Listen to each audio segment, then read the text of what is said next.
एक ऐसे भक्त का चरित्र आता है व्यास जी। ब्राह्मण थे, ब्राह्मण कुल में उनका जन्म हुआ था। उन भक्त का नाम था श्री हरिपाल। और भगवत कृपा से वे बड़े संपत्तिशाली थे, श्रीमंत थे, धनाढ्य थे। पर भगवान की विशेष भक्ति थी उनके मन में। संसार से, शरीर से पूर्ण वैराग्य था। विवाह नहीं करना चाहते थे। लेकिन एक विप्र कन्या ने, वो भी बड़ी भक्तिमती थी, उस विप्र कन्या ने प्रतिज्ञा की कि जो 1000 साधु ब्राह्मण को रोज जिमाएगा मैं उससे विवाह करूंगी, और नहीं तो ब्याह ही नहीं करूंगी, ऐसे ही भजन करूंगी।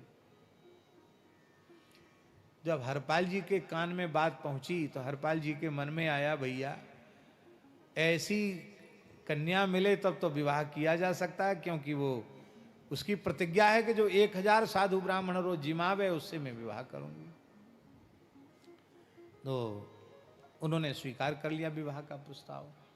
वैदिक पद्धति से विवाह हो गया। अब घर में ठाकुर सेवा, संत सेवा, ब्राह्मणों की सेवा, गौ माता की सेवा। अब सेवा के काम में ऐसे तल्लीन हो गए हरपाल जी कि अब कमाते तो कुछ नहीं, खाली खर्च ही खर्च करते। अरे कोई खर्च ही खर्च करे, कमावे कुछ नहीं तो कुबेर का खजाना भी खाली हो जाएगा। उनके पास जितनी संपत्ति थी सब साधु ब्राह्मण की सेवा में, उत्सव महोत्सव में व्यय हो गई। कुछ नहीं रहेगा उनके पास। जमीन जायदाद थी उसको बेचना शुरू किया, उसको बेच बेच के खिलाने लगे। क्यों? उनको फुर्सत ही नहीं थी धन कमाने की। अब जब वो भी नहीं रहा, तब हरपाल जी ने फिर लोगों से उधार लेकर सेवा करना शुरू किया। भैया दे दो, हम फिर समय आएगा तो हम चुका देंगे आपका। तो बड़े आदमी थे, बड़े आदमी की बाजार में साख होती है, तो लोग सोचते हैं कि ये जरूर कहीं न कहीं गाड़ के इन्होंने कोई खजाना रखा होगा, अभी बेचते चले जा रहे हैं, जब चाहेंगे 1 मिनट में सबका चुका देंगे। ऐसा लोग मन में सोचते थे। इसलिए लोग उनको, बड़े आदमी थे, बड़ी साख थी उनकी, तो उधार दे देते। लेकिन जब उधार चुकाने का अवसर है तो उधार चुकाने की शक्ति ही नहीं थी। तब लोग समझ गए कि तो उधार तो ले लेते हैं पर देने का तो नाम तक नहीं लेते हैं। तब लोगों ने उधार देना भी बंद कर दिया। पर इन्होंने गौ ब्राह्मण संतों की सेवा बंद नहीं की, वो सेवा करते चले गए।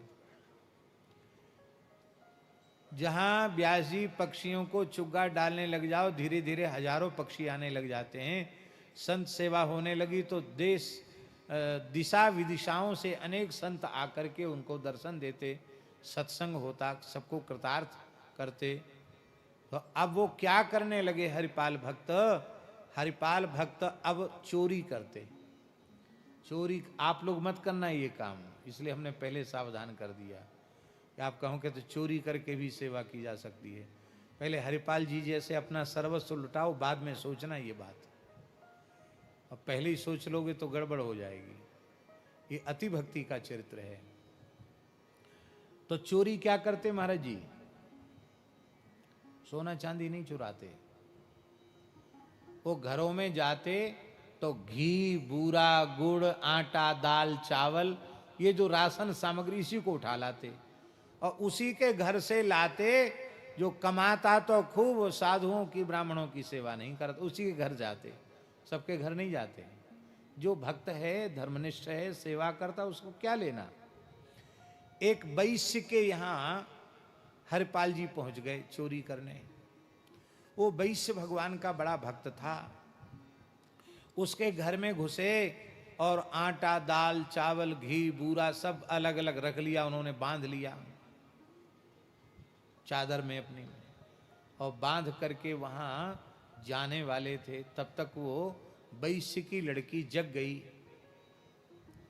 उसने धीरे से अपने पिताजी से कहा, पिताजी लगता है घर में कोई चोर घुसा है, हल्ला मचाओ, लगता है घर में कोई चोरी कर रहा है, वो सब सामान उठा रहा है। तो उस वैश्य ने क्या कहा धीरे से, अरे बेटी चुप हो जा, सो जा।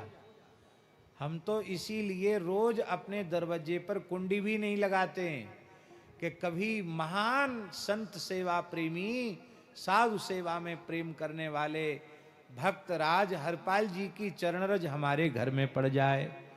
ये चोर नहीं है, ये तो इस नगर के गांव के महान संत श्री हरिपाल विप्र हैं, जो हमारे अन्न चून को साधु सेवा में लगाएंगे। साधुओं में कहावत है कि जिसका चून उसका पून, साधु को पाप न पून, न पाप न पुण्य, जिसका चून उसका पुण्य।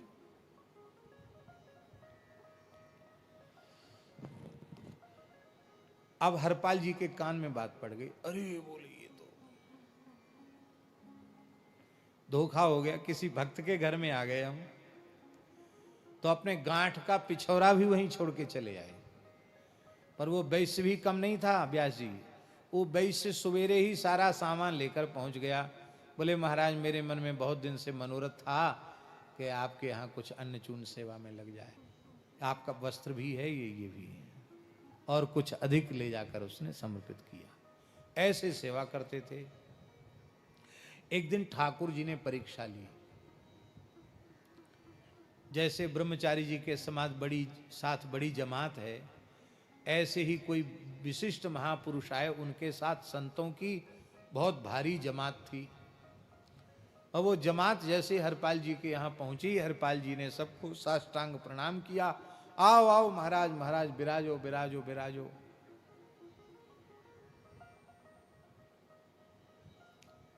पत्नी से कहा कि कुछ है घर में, साधुओं के प्रसाद की व्यवस्था, भिक्षा की व्यवस्था। पत्नी ने कहा स्वामी आपसे क्या छिपा हुआ है, कुछ नहीं है घर में। अच्छा कोई बात नहीं, महात्माओं को पता न चले, कहीं इनको पता चलेगा कि घर में कुछ नहीं है, कहीं चले गए साधु तो ठीक नहीं होगा। इनको प्रेम से बिठाओ और देख तेरे कान में थोड़ा सा स्वर्ण है, उसी को दे करके और कुछ बाल भोग की व्यवस्था हो जाए, और बाकी व्यवस्था सब ठाकुर जी करेंगे। तो अब रात तो थी नहीं जो ले आते, दिन था, क्या करें।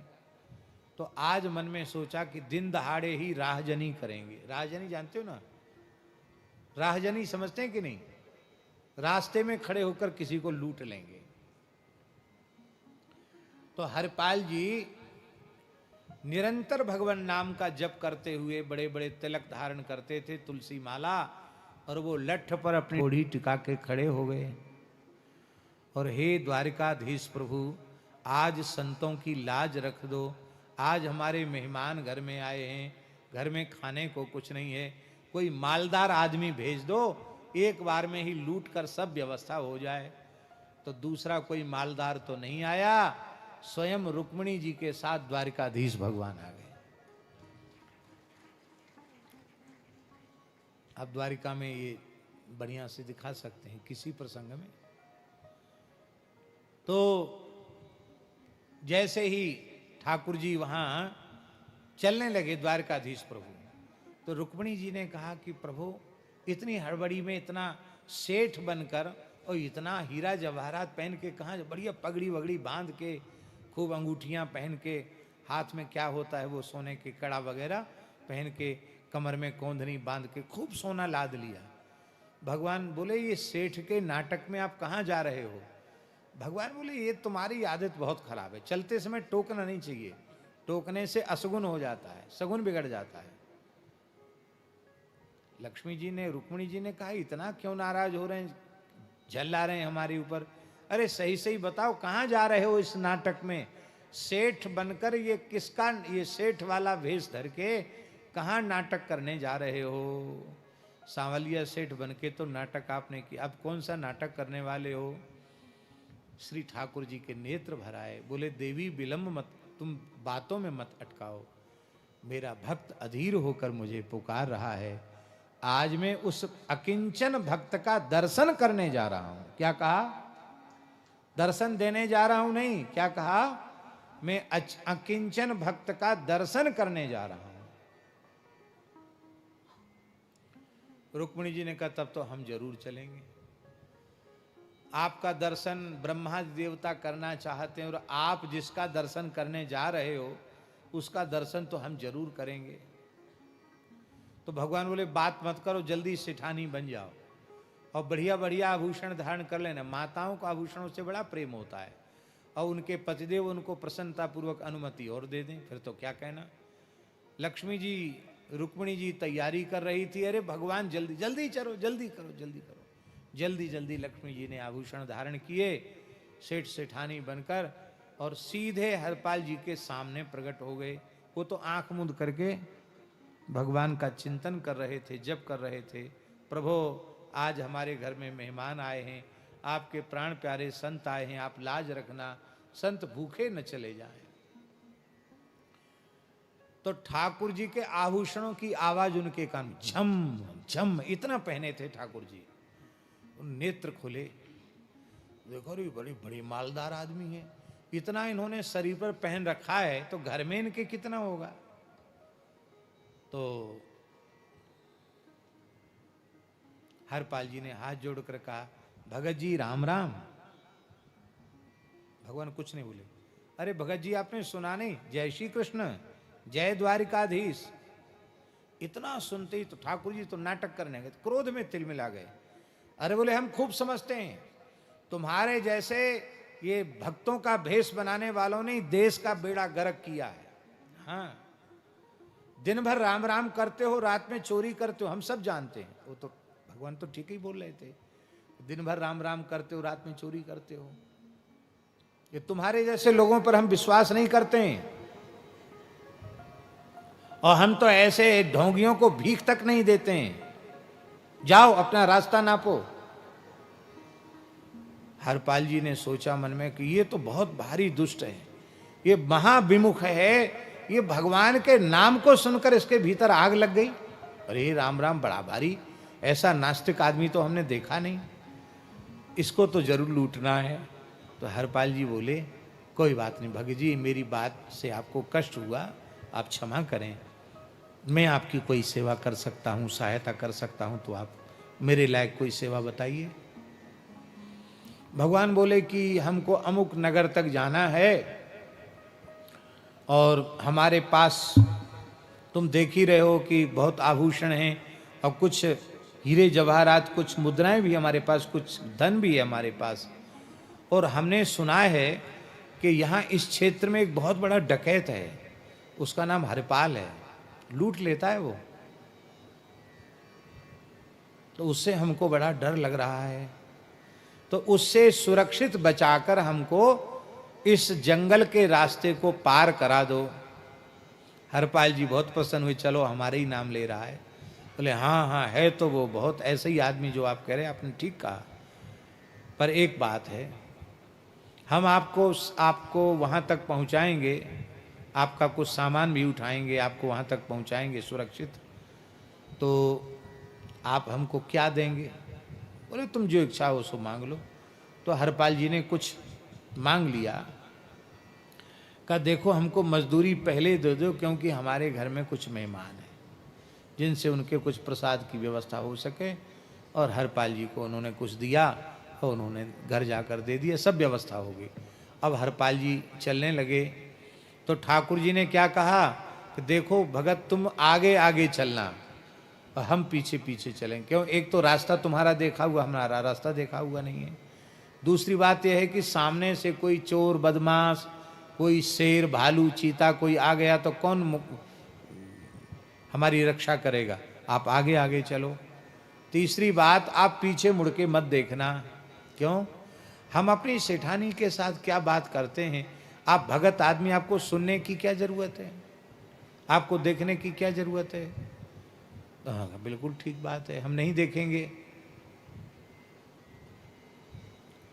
अब ठाकुर जी रुक्मिणी जी से बात कर रहे हैं, देखो रुक्मिणी जी बीच बीच में कहते हैं कि कुछ गौ सेवा करनी। अरे बोले महामूर्खता का काम है गौ सेवा में पैसा खर्च करना, साधु सेवा, अरे बोले ये तो और ही वज्र मूर्खता का काम है, ये निठल्ले बाबाजियों को खिलाने से क्या मिलेगा।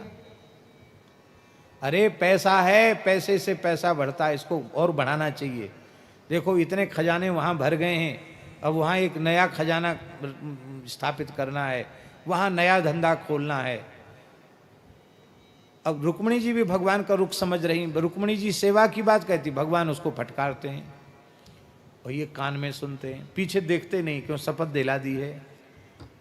भगवान ने ऐसा क्यों किया? ऐसा इसलिए किया कि भगवान सोच रहे हैं ऐसा साधु सेवा प्रेमी, ऐसा अकिंचन भक्त, इसकी चरणरज में मस्तक पर लगाऊंगा, ये देखेगा तो मेरी लीला बिगड़ जाएगी। अनुब्रजाम हम नित्यम पूये ये त्यंग्री रेणु भी। अब बातचीत सुन के उनको निश्चय हो गया कि ये मालदार बहुत है, लेकिन आज तक इसने कोई अच्छा काम किया ही नहीं। ऐसे आदमी का धन तो सेवा में लग जाए तो बहुत अच्छा है।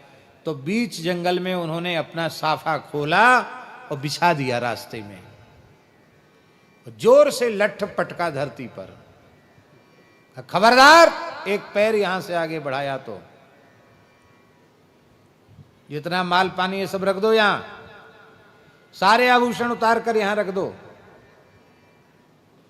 भगवान ऐसे ऐसे कांपने लगे।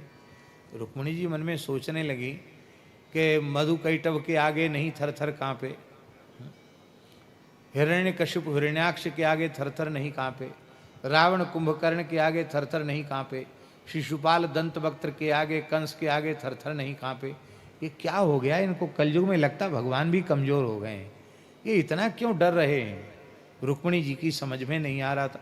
वो अब तक यही नहीं समझी थी कि यही भक्त हैं, पर ठाकुर जी ने सब डरते डरते सब आभूषण उतार दिए। रुक्मिणी जी की ओर कहे, तू क्या कर रही है? रख सब आभूषण। रुक्मिणी जी ने भी सब रख दिए। एक कन्नी अंगुली में एक अंगूठी रह गई। हरपाल जी की नजर पड़ी, बोले ये क्यों रह गई? कही ये थोड़ी ऐसी है कि वो निकल नहीं रही उंगली से। क्यों नहीं निकल रही है? हम निकालेंगे तो सब निकल आएगी। अरे नहीं, ऐसे तो उंगली छिल जाएगी, टूट ही जाएगी उंगली। बोले उंगली छिले चाहे टूटे फिर ठीक हो जाएगी, पर इस अंगूठी को हम नहीं छोड़ सकते, क्योंकि पता नहीं कितने संतों की सेवा इस अंगूठी से हो जाएगी। उस अंगूठी को बलपूर्वक खींचना चाहते थे। रुक्मिणी जी रुष्ट होकर कुछ साप देना चाहती थी, तब तक भगवान द्वारिकाधीश रूप में प्रकट हो गए।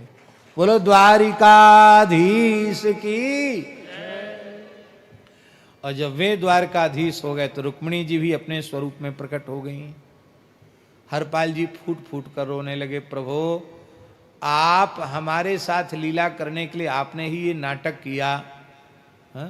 निहिकिंचन एक दास तासुके हरिजन आए, विदित बटोही रूप भये हरि आप लुटाए। ना भाजी कह रहे हैं भगवान लुट गए। भगवान ने कहा आप जैसे भक्त तो हमको लूट ही लेते, हम तो खुद लूटने आए थे। बहुत अच्छा हुआ, और अब ये संपत्ति आप अपने घर ले जाओ। अब अक्षय होकर यह धन आपके यहाँ रहेगा। चाहे जितनी गौओं को खिलाओ, चाहे जितने ब्राह्मणों की सेवा करो, चाहे जितने साधुओं की सेवा करो, अब तुम्हारे यहाँ संपत्ति का कभी अभाव नहीं होगा। ले जाओ इसको। हरपाल जी बोले कि हमको लोग कितना मूर्ख कहेंगे कि ठाकुर जी को तो जंगल में छोड़ आया और धन ले आया, और भगवान आज जो आपका हमें दर्शन हुआ है इसके मूल में मेरी पत्नी का योगदान है। उसकी साधु सेवा में भावना न होती तो आज आपका दर्शन हमें कैसे होता। हम यहाँ से लौट के जाएंगे और धन देंगे, और वो पूछेगी कहाँ से लाए, तो सारी बात बतावेंगे, और जब सारी बात बतावेंगे तो वह बड़ी दुखी होगी कि बताओ हमको दर्शन भगवान का नहीं हुआ। तो आप कृपा करें, आप मेरी पत्नी को भी दर्शन देकर कृतार्थ करें। तब ठाकुर जी हरिपाल जी की गोद में आ गए। रुक्मिणी जी और ठाकुर जी को अंक में लेकर के हरिपाल जी आए हैं। कलिकाल की घटना है, और उन सभी संतों ने शंख चक्र गदा पद्मधारी भगवान का रुक्मिणी जी के सहित दर्शन किया। सब कृतार्थ हो गए। अब देखो, यस्यास्ति भक्तिर भगवत्य किंचना, भगवान के चरणों में निष्काम भक्ति है तो एक दोष भी उन्हें भगवत साक्षात्कार कराने वाला हो गया। और जो भगवान से विमुख प्राणी हैं उनके सद्गुण ही उनके पतन का कारण बन जाते हैं।